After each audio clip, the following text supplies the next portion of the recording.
विठ्ठल आवडे प्रेम भाव। संसार कशाला म्हणतात माहिती? पती आणि पत्नी संसार रूपी रथाचे दोन चाक आहेत.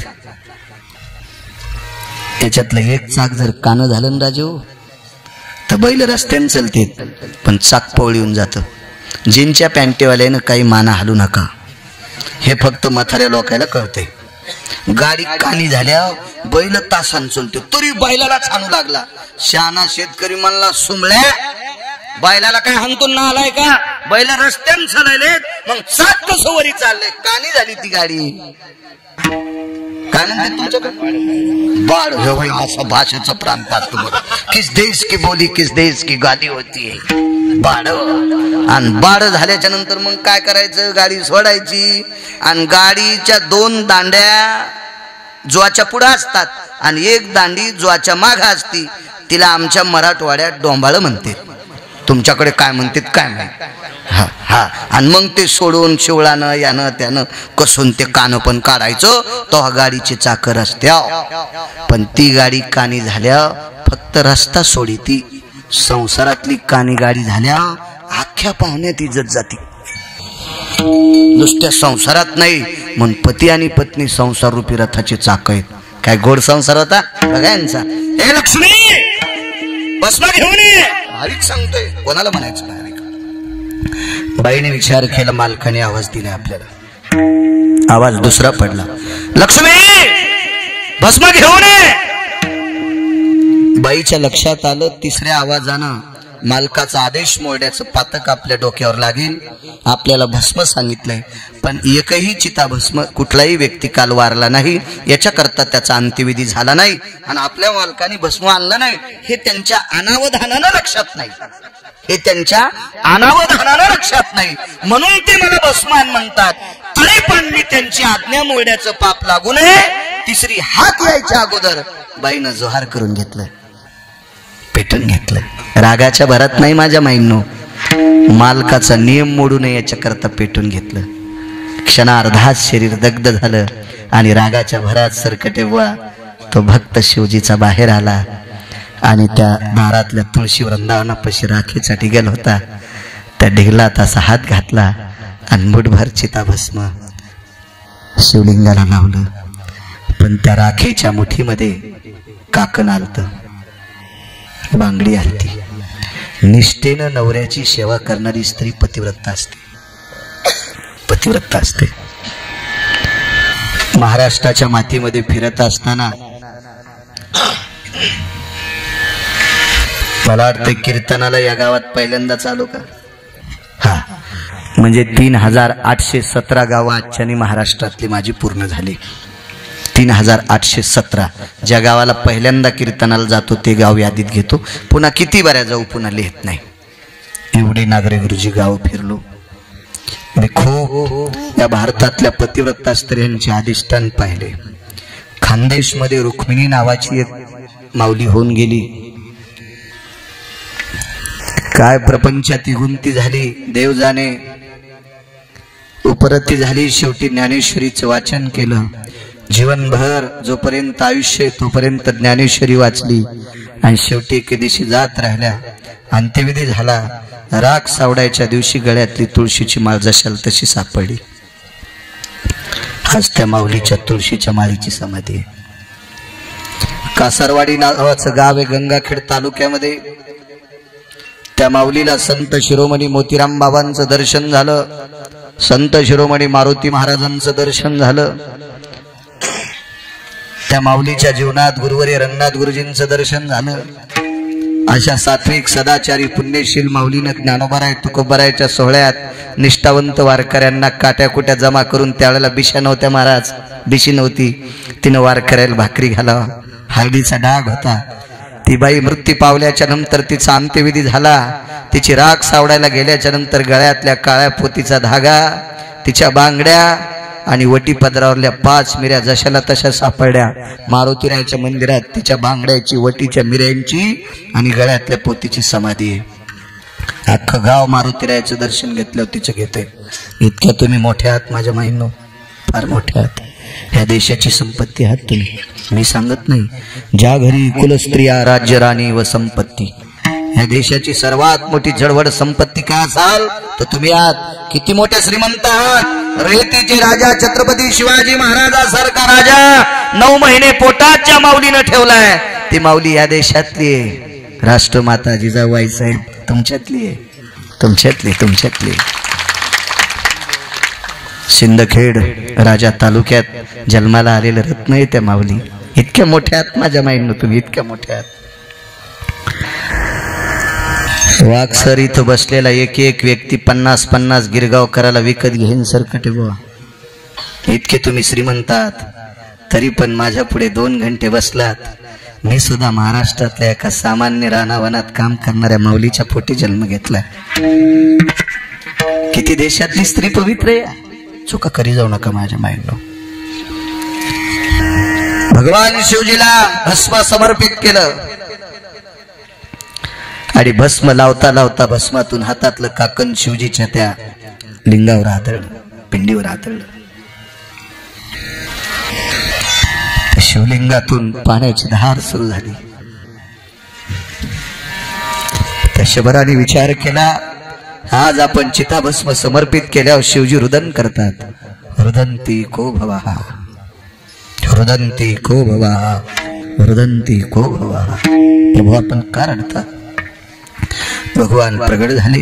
शबरा, काय पुण्यवान आहेस तू. तुझ्या जीवनातला नियम मोडू नये याच्याकरता चिताभस्म अर्पण करण्याचा तुझा नियम होता. त्यानं ठरवलं होतं, मी जोपर्यंत जिवंत आहे तोपर्यंत चिताभस्म समर्पित करीन आणि ज्या दिवशी चिताभस्म सापडणार नाही त्या दिवशी देहजुहार करून टाकील. पण काय सरकटे व नशीबवान बाई होती. आपल्या कपाळाच्या मालकाचा नियम मोडू नये याच्याकरता डॉक्टर साहेब स्वतः पेटून घेतलं. स्वतः पेटून घेतलं. शिवजी प्रगट झाले आणि त्या शबराला कवटाळलं. एकादश नयन पाजरती. 11 डोळे होते शिवजीला. मुख 5 आहेत, त्या दिवशी डोळे 11. एक मुख आहे, त्या दिवशी डोळे 3. येन त्रिनयनानय भयो कैलासाधिपतये नमः. पाशुपतं य सर्वान दंडमुंडाति जायते. शंखस्फुरणे भयजयो व्याघ्रांबर सर्वेषु तया. गजचरमानाति जायते क्रीडानां वशानस्तु जाय. येन दंडमुंड भयजायतेनं व्यालोक्ष भयस्थितेषु अरुणा वृषभारुडोति भयो. लंबोदरस्थिता तयो नाम गिरिजापतये तन्नमामि. गिरिजापतये तन्नमामि. गिरिजापतये तन्नमामि. 11 डोळ्यांनी कवटाळलं, आता भुजांनी कवटाळलं आणि 11 डोळ्यातलं पाणी पाठीवर पडत होतं. शबराने शिवजीचे डोळे पुसले. देवा रडता. अरे शबरा, या विश्वात तू एक अधिकार संपन्न आहे. तुझ्या जीवनात सात्विक आणि सदाचारी पुण्यशील स्त्री प्राप्त झाली. तुला काय देऊ? देवा, तुम्हाला चिताभस्म समर्पित करण्याचा जो नियम होता तो नियम जिच्यामुळे चालू राहिला तिला पुन्हा द्या ना, पुन्हा देऊन टाका ना. काशीतल्या मालकाला खूप उठाठोई करून पुन्हा त्याची पत्नी परत द्यावी लागली. याचं कारण काय? भगवान शिवजीवर तिच्या मालकाचा अतूट भाव आहे आणि शिवजीवर प्रेम करणारा भाविक ते आपल्या पतीवर तिचा अतूट भाव आहे. म्हणून शिवजीला ते कुटुंब आवडत होतं. पुन्हा पहिलं कडवं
येते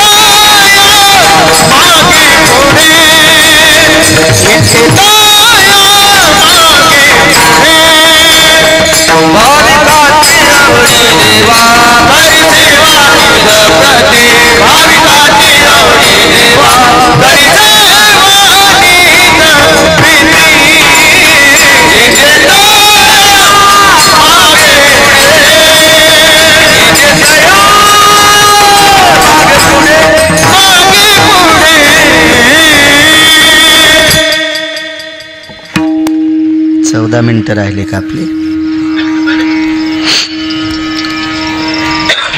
मला देवदैठणला सकाळचं कीर्तन आहे, शिवरात्रीचं पहाटेचं. लांब आलं देवदैठण पुण्याच्या अलीकडं, तरी 5-4 मिनिटं सरकतो पुढं. कावाड शेतात कष्ट करणाऱ्या सात्विक सदाचारी सद्भक्तांनी आजचं यजमानपद घेतलंय. नामदेवराव गोविंदराव कास्तोडे आणि जनार्दन श्रीरामजी कास्तोडे. 10 मिनिटं त्यांच्याकरता पुढे सरकतो. श्री सुनील बनमेरू लोणार दुर्गा प्रोविजन यांनी मंदिराची सजावट केली. मी पाहिले सकाळी आत्मगाशी येताना ते हार वगैरे. जास्त बायकांनी बघूच दिले नाही, त्यांचा जास्त गर्दा होता तिथे. आणि आपण बायकांच्या गर्दीत जास्त नाही गेलं पाहिजे, यांच्या लांबून राहिलं पाहिजे. ज्याला परमार्थात मोठं व्हायचं, ज्याला राजकारणात मोठं व्हायचं, ज्याला व्यापारात मोठं व्हायचं, ज्याला नोकरी क्षेत्रात मोठं व्हायचं, ज्याला शेती क्षेत्रात मोठं व्हायचं, त्यांनी आपली बायको सोडून प्रत्येक बाईला जगदंबा म्हणून नमस्कार करायचं. हो हो हो हो. त्याला धके द्यायचे नाही, त्याचे खायचे नाही. मी पळत आलो आणि मग बाहेर जिथं नव्हते तिथं मी लोटांगण घातलं. म्हणलं शिवजीला पावते, आपलं पावते. हो, हार वगैरे दिसले मला तिथं. त्या सुनील बनमेरू त्यांनाही धन्यवाद. आणि ही सप्ताहाच्या मंडपासाठी ज्यांनी जागा दिली श्री रामकिशन तुकारामजी नागरे, त्यांनाही धन्यवाद. वा, त्यांनाही धन्यवाद. अजून एक भाविक मांडतो तुमच्या पुढे. पूर्वीच्या काळात घड्याळ नव्हते. मग आपल्या जुन्या काळातली माणसं 4 कधी वाजतात, 3 कधी वाजतात, 2:30 कधी वाजले, 2 कधी वाजले हे चांदण्याहून ओळखत होते. हे पहाटेची चांदणी निघली गडे. ती चांदणी निघली की बैल चरायला सोडित होते. आता बैल पहाटे सोडणं बंद झालं. सकाळी सकाळी बैल वदाडानं सगळं अंग भिजायचं. बैल सोडित होती माणसं, जनावर चारायला सोडायचे. आता फक्त माईकवर गायीसाठी बोलल्या जाते. जो कीर्तनकार गायीवर बोलतो त्याला हळूच कुणी एक जणांना तुमच्या सारख्याने विचारायचं, गुरुजी तुमच्याकडे गायी किती आहेत? आवाज आहे त्याची हवा. लोकांना सांगतो का सोमळ्या गायी सांभाळायच्या, आणि तू पाकिट नेऊन नुसते बायकोच्याच वटीत टाकतो का? हा, सारे पाकिट पप्याच्या माईल दे तू. त्या पाकिटाच्या बळावर एखादी गाय सांभाळणं. एक गाय नाही तू याकडे लोकांना म्हणतो गायी पाळा, याची बसायची जागा आणायला पाहिजे. निब्बर दांड्याने माईकवाल्याचं स्टँड न्या आणि पार गुडघ्यापासून तर पाठी कमरापासून इतकी लाल करा, भडव्याला महिनाभर उभ्यानंच खाता येऊ. माझ्या ध्यानात आलो तेव्हापासून आपण बोलणं बंद केलं. अरे म्हणलं आपल्याला हानतील लोक. आपण त्याच दिवशी बोलायचं, आपण ज्या दिवशी पाळू त्या दिवशी विठाला विठाला.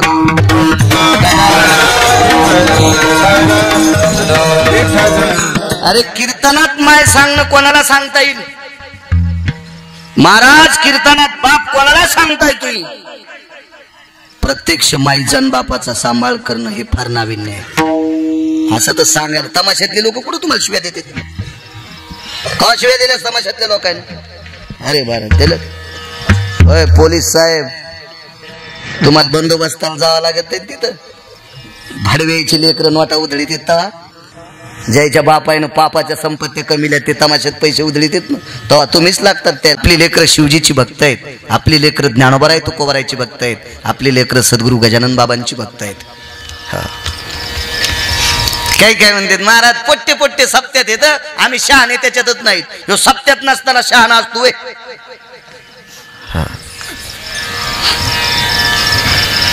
सात्विक असा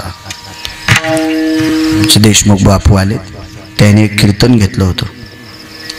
तिथं गेल्यावर कळालं त्या मुलाच्या वडील वारले आणि प्रथम पुण्यस्मरणाच्या दिवशी त्या मुलानं त्याच्या वडिलांच्या पुतळ्याचं अनावरण केलं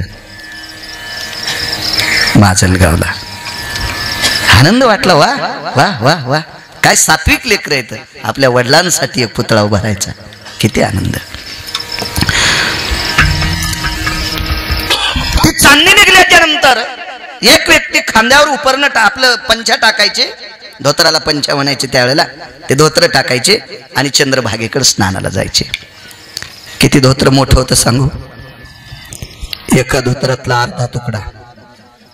कारण बंद धोतर नेसायची पात्रता किंवा श्रीमंती त्या व्यक्तीकडे नव्हती. आज त्या साधूचं चरित्र सांगून, त्या साधूचं कीर्तनात चरित्र सांगून मी चांगल्या प्रतीचे कपडे घालतोय. पण सरकटे बुवा, त्या महाराजाला बंद धोत्र नेसायला भेटलं नाही.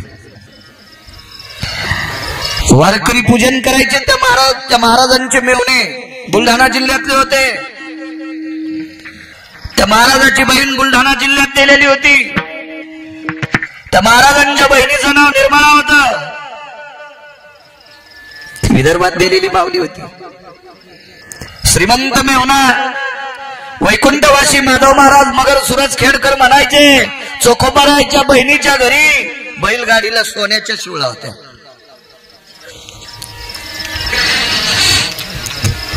एकदा पंढरपूरला गेले, चोखोबारायच्या मांडीवरच्या धोत्राला 2-4 गाठी मारलेल्या होत्या. घरी आल्यावर विचारलं, निर्मळा जी, तुझ्या दादाचं धोत्र फाटकं होतं. जी मालक, आपल्याकडे एवढी श्रीमंती तू का देत नाहीस? तिने सांगितलं, मालक, नवऱ्याच्या पाठीमागे जी माहेरात द्रव्य देती तिला लाव म्हणत असतात. नवऱ्याला सासू सासऱ्याला न विचारता माहेरात जी संपत्ती देती तिला लाव म्हणत असतात. लाव या शब्दाचा अर्थ पिशाचिनी. आणि तुम्हाला विचारल्याशिवाय मी माझ्या दादाला धोत्र देणार नाही. तो एवढा उदार अंतकरणाचा व्यक्ती होता. गढ्याला मसराई धोत्र त्या काळात देत होता. एकदा पंढरपूरला गेले, जाता जाता बहिणी पत्नीला सांगितलं, निर्मळा, तुझ्या दादाला आज धोत्र जोडा द्यायचा आहे. ती म्हणली, ऐका ना मालक, माझे दादा बहिणीकडच घेणार नाहीत. काय विवेक संपन्न मेवना राजाचा पाहुणा होता त्यांचा. त्या पाहुण्यानं सांगितलं, मला वारकरी पूजन करायचंय आणि तुमच्यासारखा वारकरी दाखवा मला. तो चोखोबाराय म्हणले, पंढरपूरला येणारे सगळेच वारकरी आहेत. कशाहून 1 नंबरचे चोखोबाराय वारकरी. आपल्याकडे कीर्तन भजन असताना बुक्का लावण्याची पद्धत आहे चंद्रकांत बुवा. तर या महाराष्ट्राच्या मातीत नव्हे, पूर्ण भारत देशात विश्वात जेवढे वारकरी असतील सगळ्या वारकऱ्यापैकी एकाच वारकऱ्याला बुक्का लावायला पंढरपुरातला मालक भजनाच्या स्थळी जात होता. त्या वारकऱ्याचं नाव आहे चोखोबाराय. पुन्हा नाही, विटेवरच्या मालकानं स्वतःहून बुक्का लावला. आणि म्हणून तुमचं पूजन करायचं. आणि पूजनाच्या निमित्तानं आहेर करीत होते. हो, धोत्राचे 4 तुकडे करायचे.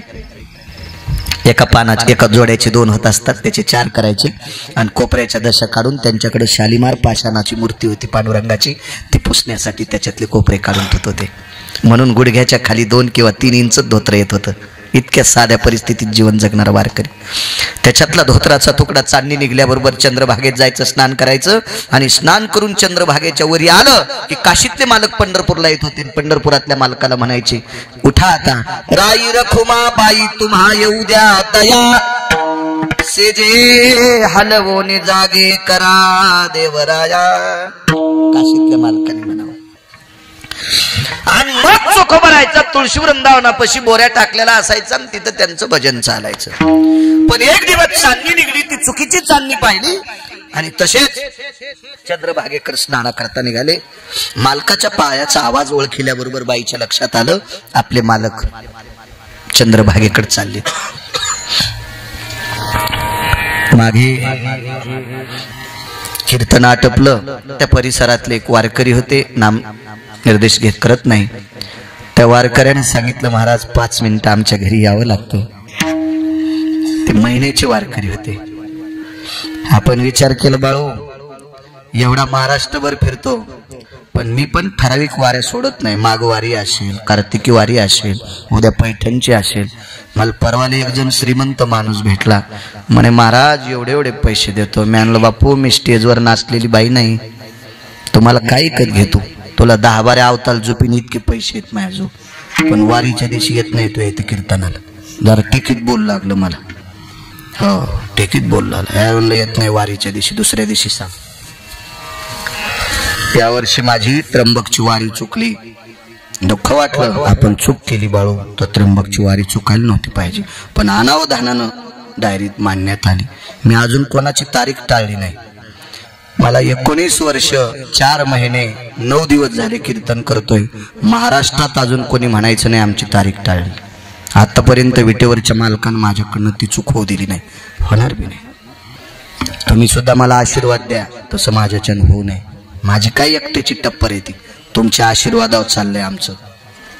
प्रभू तुम्ही महिषाची मूर्ती. श्रोत्यांचा आशीर्वाद असतो. 5 कोटीचं दुकान आहे गुरुजी, गिरायकच नाही. काय वस्तू चाटायच्या का मीठ लावून? दुकानातल्या वस्तूला गिरायक हा देव असतो. आम्हा वक्त्यांना श्रोता आमच्यासाठी देव आहे. तुमची कृपा आहे आमच्यावर. आमच्यानं काय फिरणं होत असते, तुमचे आशीर्वाद आहेत आमच्यावर. गेलो आम्ही त्यांच्याकडे. ते म्हणले, महाराज बसा आमच्या गाडीत. मी गाडीत बसलो. संध्याकाळचे 2:15 वाजलेले होते. मी म्हणलं, महाराज घरच्यांना फोन करा, लवकर उठवा, मी 5 मिनिटात काळा चहा घेतो. ते म्हणले, महाराज फोन करायची गरज नाही, उठतेत आमच्या घरचे. 2 वाजून काही मिनिटाला दारात मालकाच्या गाडीची फायरिंग ऐकल्याबरोबर बाईनं दार उघडलं. याला म्हणायचं संसारातलं सुख भोगायला. घरी गेल्यावर बटन दाबलं तरी उठन. मग कवाडाव बुक्या आणल्या. कोण आहेस रे? मी. अरे मी कोण? अरे मी इतकं मी म्हणून बीजाची बायको दररोज उघडीत नसेल समजायचं. नशीब भारतात नाही झोपलं, पाकिस्तानात जाऊन झोपलं. लांब गेलं, लांब नशीब. काय बाई असेल. पावलाचा आवाज आल्याबरोबर लक्षात आलं, मालक चंद्रभागेकडे निघाले. पट्टा सारून घेतला, बोऱ्या टाकला, येऊन भजनाला बसले. 1ली, 2री, 3री, 4थी मालिका संपली. उजडत नव्हतं, कारण 2दाच चांदणी पाहिली.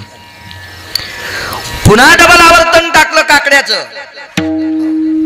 वारकरी संप्रदायातल्या ज्ञाती लोकांची संध्या म्हणजे हरिपाठ आणि काकडा आहे. हरिपाठ आणि काकडा ही वारकऱ्यांची संध्या आहे. संध्या आहे.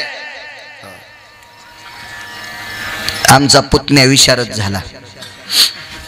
विशारद झाला तर त्याला म्हणलं, आता तू काय कर, गावातल्या काकड्याची सेवा तू कर. काय बोलता म्हणे काका, संगीत अलंकार आहे मी, आणि असा काकडा फाकडा म्हणत असतो का?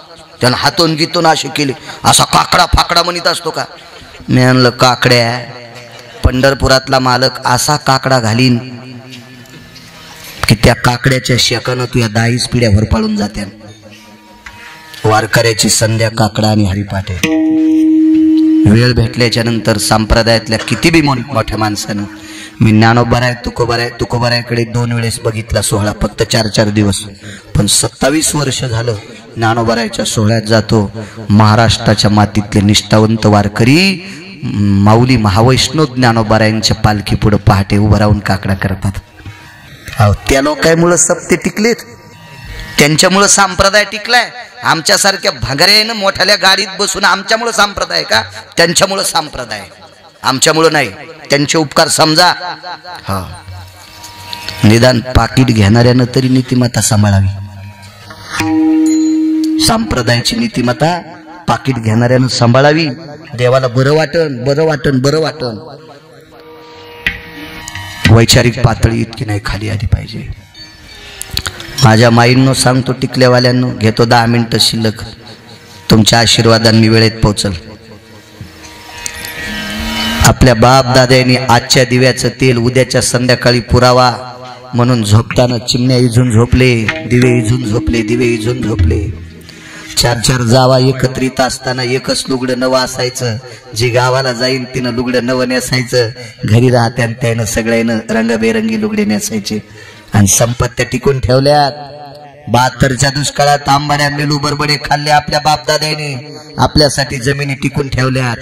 त्या सासू सासऱ्याची सेवा करा, मस्त तुपात बुडून चपात्या खातान तर झोपीत भितड अंगाव पडून एखादीची. चटकिल्ल्या हिसकून घेतल्या सासू सासरे ऐकून आणि त्याला दिलं मंदिरात हाकलून. कशाला बसायचं कीर्तनात? टकटक दिसायला सासूला न बोलणाऱ्या 6 जणी. तुम्ही उभे राहा, काय मागं बघायचं नाही. उठ उठ उठ उठ. ए बाई उठ, मी नाव घेईन पटकन ना तू. पण महाराज उगा टॅकी याचा एखादी एवढ्यावर माफ करतो. ज्या ज्या सासू सासऱ्याला शिव्या देतात का त्या पटकन काचाटल्या बरं. मला लक्षात आल्या चेहरे पाहिल्या बरोबर. मी काय गांजा ओढून थोडा फिरतो. हापकाल त्याला वाटलं याला खरंच कळत का नाही. घरातल्या लोकांवर प्रेम करायचा. पुन्हा वर्तन सुटलं, उजळड. बायकोला सांगितलं, लक्ष्मी सोयरा जी बोरीचे 2 काटे आण. बोरीला 2 नमुन्याचे काटे असते, एक उभा आणि एक वाकडा. काय हुशार मावली असं नो. बाईनं विचार केला, मालकानं बोरीचे 2 काटे सांगितलेत, पण 2 सरळ काट्याचं जर काम असेल तर मग 2 सरळच न्यावं का? पण काम जर 2 वाकड्या काट्यांचं असेल तर 2 वाकडे न्यावं का? पण काम जर एका वाकड्याचं आणि एका सरळचं असेल तर मग हे 2च न्यावं का? पण मालकाला सरळ 2 पाहिजे असतील किंवा वाकडे 2 पाहिजे असतील तर त्याच्यापेक्षा वाकडे 2 आणि सरळ 2 न्यावं. 4 काटे नेले, त्याच्यातले 2 काटे जिभेत टोचले. भाविक कोणाला म्हणतात. आणि मग करी सेवा निजप्रती सांगतो, मग त्यांची सेवा करतो. 2 काटे जिभेत टोचले. दुसऱ्या दिवसाची चांदणी निघेपर्यंत जिभेत काटे टोचले. बायकोने विचारलंच नाही कशा करता टोचले. तिला माहित होतं आपलं काय चालतं यांच्या पुढे. अधिकारी मालक होते ना ते. काय बुटा हरपून येणारा नवरा थोडाच होता. आशाईचा तर लय उता आलाय. दुसऱ्या दिवशीचं भजन केलं, तो तर येत होता. जीभ सुजली होती, जिभेला वर्ण झालते. विचारलं, मालक काय म्हणून जिभेला शिक्षा दिली? डोळ्यातून पाणी आलं. पत्नीला सांगितलं, आजिया रांडेने नाशिले माझिया बापाशी त्रासिले. कोणाला रांड म्हणले? जिभेला. आजिया रांडेने नाशिले माझिया बापाशी त्रासिले. विटेवरच्या मालकाला बाप म्हणले. बाप रखुमा देवीवर. एक अभंग लय गोडे चोखवरांचा. जयासाठी तपधावा तो हा घराची पहावा. जयासाठी यज्ञ तप तो हा मदनाचा बाप रे. तो हा मदनाचा बाप. रुक्मिणीचा पहिला मुलगा मदन होता. भगवान कृष्ण परमात्म्याचा पहिला मुलगा मदन. तो हा मदनाचा बाप. चोखोबारायचा अभंग. काय रांधेनं नाशिलं? कारण चोखोबाराय भजनाला बसले की विठोबा रखुमाई झालं की विटेवरचा मालक बुक्का लावायला येत होता. आणि ते विठोबा रखुमाईचं भजन देवाच्या झोपेत झालतं. मग देवाची झोप या जिभेनं मोडली. हिला अक्कल असायला पाहिजे होती की सकाळची चांदणी निघल्यावर भजन म्हणावं. असू द्या डोळ्याचा दोष, पण हिला कळायला पाहिजे होतं ना की आपण भजन सुरू करू नये. काशीतले मालक आल्याशिवाय पंढरपुरातले मालक उठत नाहीत. आणि या जिभेला त्यांची झोप मोडली म्हणून जिभेला काटे टोचून घेतले. इतकी ज्याची देवावर निष्ठा, भाविकाची आवडी देवा, अशी भाविक त्याला आवडतात. मग करी सेवा निज प्रीती, मग त्यांची सेवा करतो. संसारातल्या लोकांवर ज्यांचं प्रेम आहे, सासू सासऱ्यावर प्रेम आहे, आई वडिलावर प्रेम आहे, संपला टाइम आपला. राजेहो 11:07 झाले. किती निष्ठा या लोकांची, किती निष्ठा. उग सेवा करत नाही. 36 वर्ष गिरिजा काकींचे लुगडे धुतले का? अहो काम करणारा आपल्या इथं किती निष्ठेनं काम करतय. श्रीखंड्या माहित नाही देव नाही, माहितीये का देव आहे म्हणून. आणि देव माहित असतं तर काम करू दिलं असतं का? 36 वर्ष देवाला नैवेद्य द्यायच्या अगोदर भात खाऊ घातला. करी सेवा निज प्रीती. उगं नाही काम करत कोणाच्या घरी, तो उगं करत नाही, उगं करत नाही. तुकोबारायच्या धर्मपत्नीच्या पायातला काटा काढला. का? माझे श्रीमंत श्री जगद्गुरु तुकोबाराय जेवल्याशिवाय ती बाई पाणीच पित नव्हती. त्या बाईचं नाव जिजाबाई. आणि किती श्रीमंताची बाई हो, 1425 गडी, 1425 गडी. तुमच्याकडे नौकर म्हणतात का गडी? सालदाराला गडी.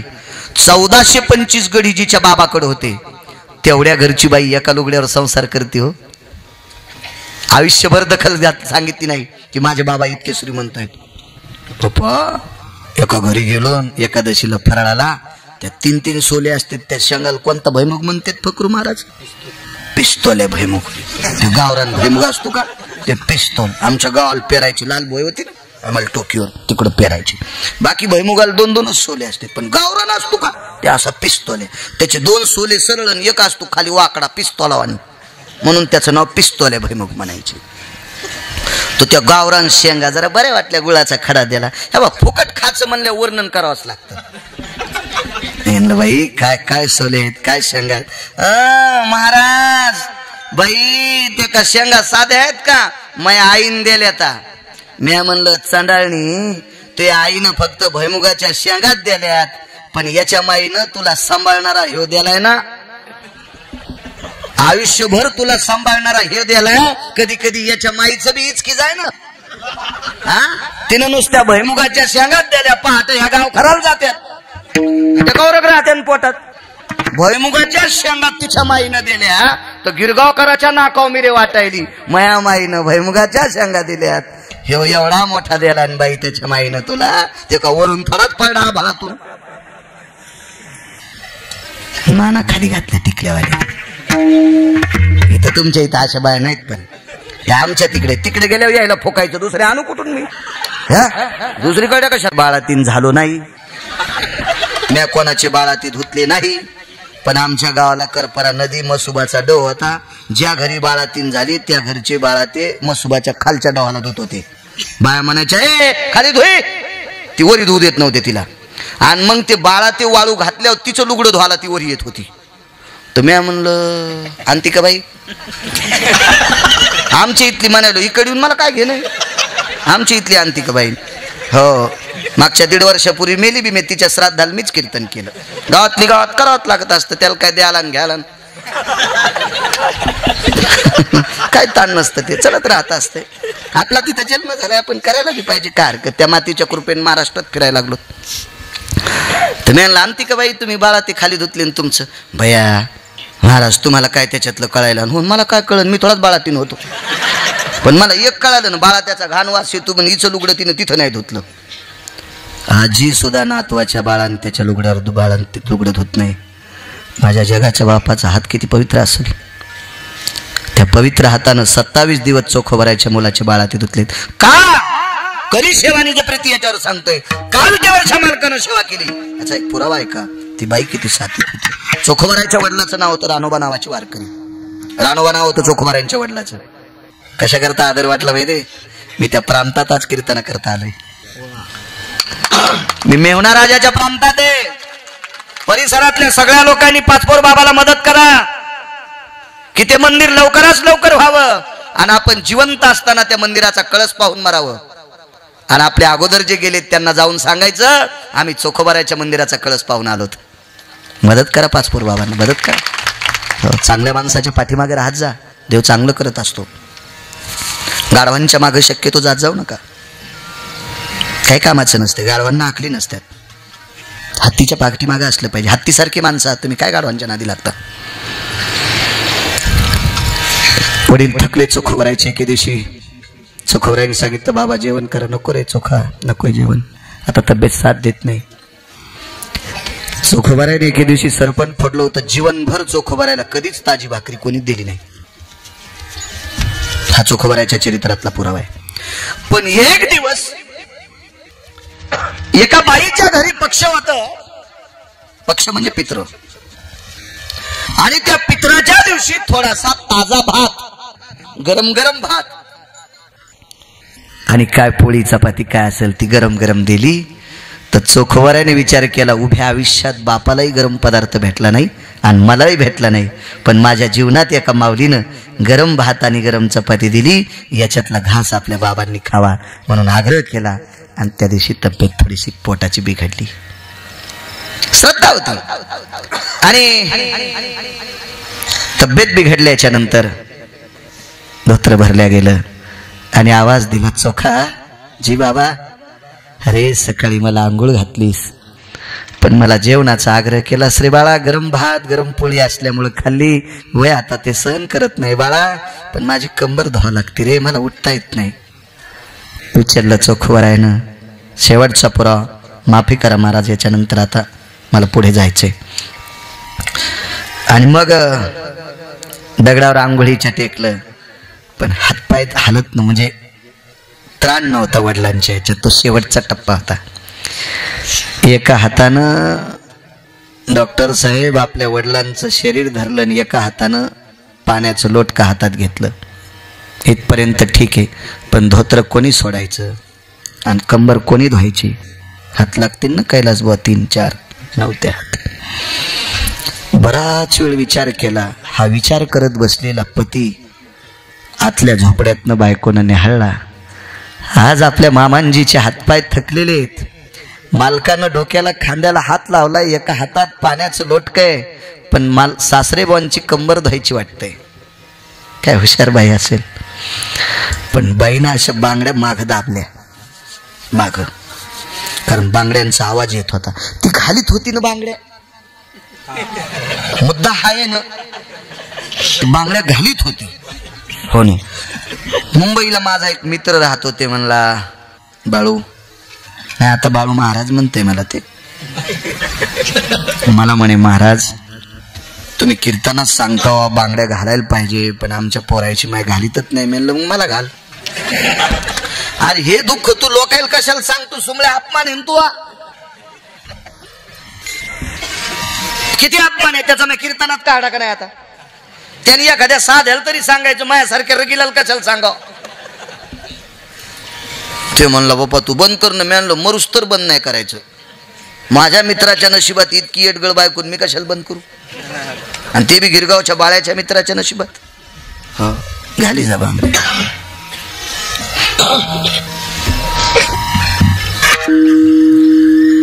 बांगड्या मागं लोटल्या. कारण सांगू तुम्हाला, बांगड्याचा आवाज ऐकल्यावर मथार म्हणीन कोण आलंय. चोखोबरायच्या आई वारल्या होत्या आणि बहीण बुलढाणा जिल्ह्यात होती. जवळ आले, मालकाच्या कानात हळूच खुनखुनीलं सांकेतिक शब्दात, मालक, मामांजीची कंबर मी धुते. विद्वान होते चोखोबराय. पुरुषाची कंबर धुण्याची 2च बायकांना अधिकार आहे, एक पत्नी आणि दुसरी मुलगी. बापाची कंबर धुताना मुलीला लाजच नाही. का लाजायचंय? त्यानं तळहाताच्या फोडासारखं सांभाळलं. म्हाताऱ्या बापाची कंबर धुताना मुलीला काय लाज वाटावी? आणि 7 फेरे जिच्या सोबत घेतले त्या बायकोनं नवऱ्याची कंबर धुवायला काय लाजाव? चोखोबरायनं सांगितलं, सोयरा तू सुनेस, सुनेनं सासऱ्याची कंबर धुवून असं काही शास्त्र नाही, पण धुवाच असं पण शास्त्र नाही. नकोय तू सुनेस. सांकेतिक स्थितीत खुणवलं. जशी दिव्यांग लोकांची भाषा असते, आपण आता बहिरं मुक खुळ म्हणण्याची पद्धत बंद करायची. त्याला शासनाने एक शब्द काढला, दिव्यांग. तुमच्या शाळेत तर आधी प्रस्थापित झाला असेल नागरे सर, ऐक नाही वाघ सर, दिव्यांग म्हणतात. चांगला शब्द आहे तो. तर ती माणसं जशी खुणवतात अशा सांकेतिक स्थितीत खुणवलं. मालक, तुमच्या आई गेल्या, माझ्या आईन बाबा दोघं पण गेले. करी शेवालीची प्रीती आहे, एवढा पुरावा, दोघं गेले. पण मामांजींची कंबर धुएपर्यंत मी मामांजींना सासरा समजणार नाही, माझे बाबा समजते. आणि मामांजींची कंबर धुत असताना मी स्वतःला सून मानणार नाही, मी त्यांची मुलगी समजते. चोखोबरायनं सांगितलं, आपण उलट करून तो एका हातानं मामांजींचं अंग धर, एका हातानं पाणी टाक, मी धोतर सोडून कंबर धुतो. नकोय. मी सांगते ते करा. मी आतापर्यंत तुम्हाला कुठलाही आग्रह केला नाही, पण आज मी सांगते ते करा. ठीक आहे. चोखोबारायने वडिलांना धरलं, पाणी टाकलं, सुनबाईनं धोतर सोडलं, कंबर धुतली. वयस्क म्हातार होतं, फार म्हातार वयस्क होतं, फार म्हातार. त्या वयात गेलेला माणूस लेकरा समान असतो, सगळ्या वृत्ती मुरलेल्या असतात, आणि त्याच वयात खरी घरातल्या लोकांची गरज असते. पण आपण उलट करतो, हातपाय चलते तोपर्यंत तिकून आलं की पाय धुवायला पाणी गरम देतो, आणि ज्या वेळेला गरज असते त्यावेळेला आपण त्याच्यावर जनावरासारखं वर्तन करतो. म्हणून पंढरपुरातला मालक आपल्याला मानित नाही, म्हणून मानत नाही आपण चुका करतो जास्त. धुतली कंबर, पहिलं धोतर सोडलं, दुसऱ्या धोत्र्याचा गुढा मारला. चोखोबाराने उचललं आणि बाजेवर बाबांना आणून ठेवलं. म्हातार रात्रभर विचार करत होतं, माझी कंबर कोण धुतली असेल, माझी कंबर कोण धुतली असेल. दुसऱ्या दिवशी म्हातार जाणार आहे म्हातार दुसऱ्या दिवशी.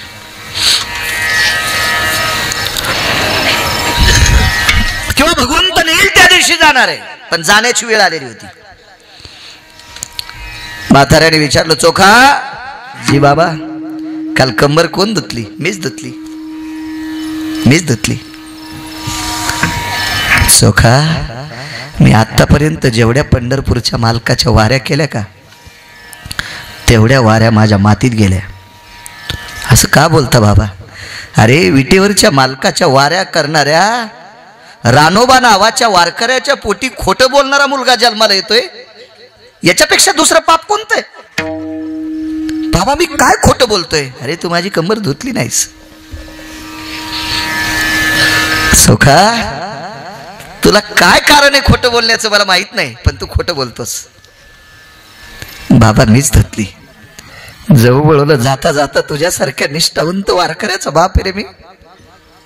अरे चोखा, तुला मी शाप देत नाही रे चोखा, पण एक लक्षात घे, वय जरी माझे इंद्रिय जरी म्हातारे झाले असतील तरी मन म्हातारे झालं नाही रे.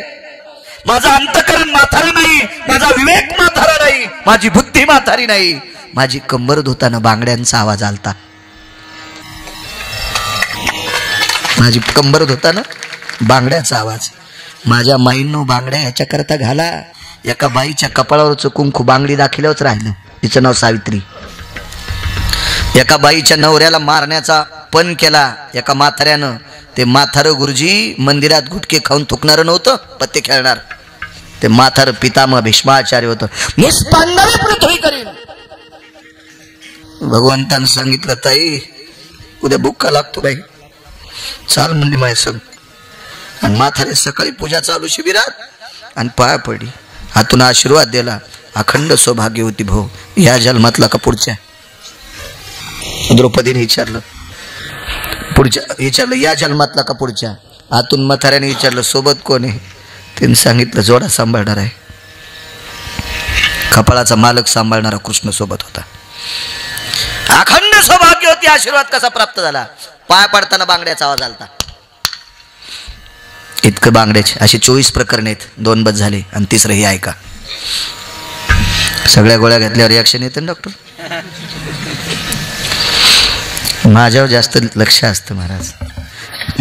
2019 4 फेब्रुवारीचा दिवस अत्यंत घातक होता. 4.5 तासानं जिवंत घोषित डॉक्टरनं सांगावं,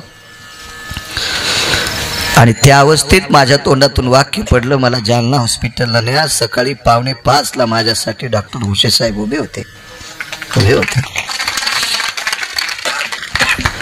त्यावेळेस पासून काय जिव्हाळा असेल, सारं कुरकुर जरी घासा करीत असेल तर माझ्या पूर्ण शरीराची चर्या, माझ्या पूर्ण शरीरावर काय वैद्यकीय क्षेत्रातली चर्या असेल ते आदरणीय भुसे साहेब करतात. काय देवानं संकेत दिला असेल त्यांनी देव जाणे, पण माझ्यावर करतात.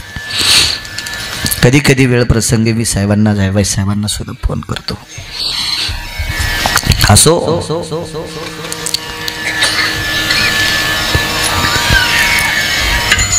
चोखा, माझी कंबर धुताना बांगड्यांचा आवाज आला. एक सांगू का रे बाळा?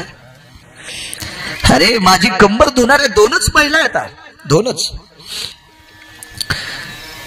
जिनं तुला 9 महिने 9 दिवस पोटात ठेवलं, ती तुझी आई, माझी पत्नी, ती माझी कंबर धुवू शकती, ती जात राहिली. आणि दुसरी तुझी बहीण, माझी मुलगी, ती बुलढाणा जिल्ह्यात आहे, आपण सोलापूर जिल्ह्यात आहेत. कशी येईल रे तिथून? मग सांग चोखा, माझी कंबर कोण धुतली? चोखोबराच्या डोळ्यातून येणारं पाणी मावत नव्हतं. अरे खाली मान घातली, सांगितलं बाबा तुमच्या सुनबाईनं धुतली. बोलवतो का 2 मिनिटं? सुनबाई, जी मामांजी, जी शब्द आला, जी आला. म्हण जाओ म्हाताऱ्या माणसांना, जी तुम्हाला पुण्य लागेल. जी सून सासऱ्याला जी म्हणते ना, मामांजी म्हणते ना, कारभारी म्हणते ना, सासरेबा म्हणते ना, तिचे लेकरं तिला म्हातारपणी झोका देतील, माय भगाईत झोका देतील. कधी कधी सासू सासऱ्यांचा आदर करा. इथल्या 10 सुनांनी जरी सासू सासऱ्याचा आदर केला तर गिरगावच्या बाळूला त्याचं पुण्य लागेल. माझा संसार सुखात चालेल. अरे वय झालेली माणसं मुक्या जनावरासारखी असतात. काय करतात ती? अहो त्यांच्या लक्षात येते आपला मुलगा दुराचारी, पण काय करता येत नाही त्यांना. हातपाय तुटलेल्या वाघासारखी जागावर तळमळ करतात. आणि त्या अवस्थेत नका बोचखारी देत जाऊ. आपल्या लेकरं सुखात जगावा ह्याच्याकरता मागच्यांचा आशीर्वाद घ्यायचा. एवढी गावं जी मी फिरलो, ही माझी पुण्याई नाही. माझ्या घरात एखादी अशी आदर्श संपन्न म्हातारी असेल, तिने एखाद्या वारकऱ्याला अर्धी भाकरी दिली असेल, म्हणून मी तुमच्या पुढे बोलतोय. माझं पुण्य नाही, ते पुण्य आहे. अभ्यास करणारे लय लोळायलेत नदीला, कुंटाला ना अभ्यास करणारे लोळायलेत. ताकद त्यांची पूर्वजांची. जवळ बोलवलं, मला उठव रे, आणि पाठीमागे सरकून बसले आणि सुनाला पायथ्याला बसवायला लावलं. बसत नव्हती. कशी बसन सासऱ्याच्या पायथ्याला? आवाज दिला, सोयरा. मी म्हणतोय बसा. बसल्या आणि हातात हात घेतला. 60-65 ओलांडलेला म्हातार सुनबाईचा हात हातात घेतला. त्याच्या अंतकरणावरला, अंगावरचा एक एक रोम रडत होता त्या म्हाताऱ्याच्या. बाई, या विश्वाच्या पाठीवर पृथ्वीवर जितके देश असतील, त्या देशातला एकटा बी नशिबान असेल की त्या सासऱ्याची कंबर सुनानं धुतली. त्या सासऱ्याची कंबर सुनानं धुतली. हात हातात होता आणि आकाशाकडे बघितलं आणि पंढरपुरातल्या मालकाला हाक मारली, देवा मी निष्ठेने इमानदारीने तुझ्या वाऱ्या केल्या असतील तर एकच मागतो, आतापर्यंत लोकांचे सरपण फोडून, रस्ते झाडून, नाल्या उपसून, मेलेली जनावर बाहेर टाकून याच्यावर भाकरी खाल्ल्यात रे. आतापर्यंत फुकट कोणाचं काही खाल्लं नाही, तुला पण आतापर्यंत काही मागितलं नाही, पण आज एक मागतोय. अरे देवा, तुझं भजन करणाऱ्या वारकरी सासऱ्याची कंबर ज्या सुनानं धुतली, तिच्यावर जर कधी प्रसंग आला तर तुझ्या पवित्र हातानं तिची पण घाण धुई. आशीर्वाद दिला, सासरा मृत्यू पावला. म्हणून या सासऱ्याच्या आशीर्वादाच्या बळावर 27 दिवस विटेवरच्या मालकानं तिच्या घरची सेवा केली. करी सेवा निज प्रीती विठोबा रखुमाई.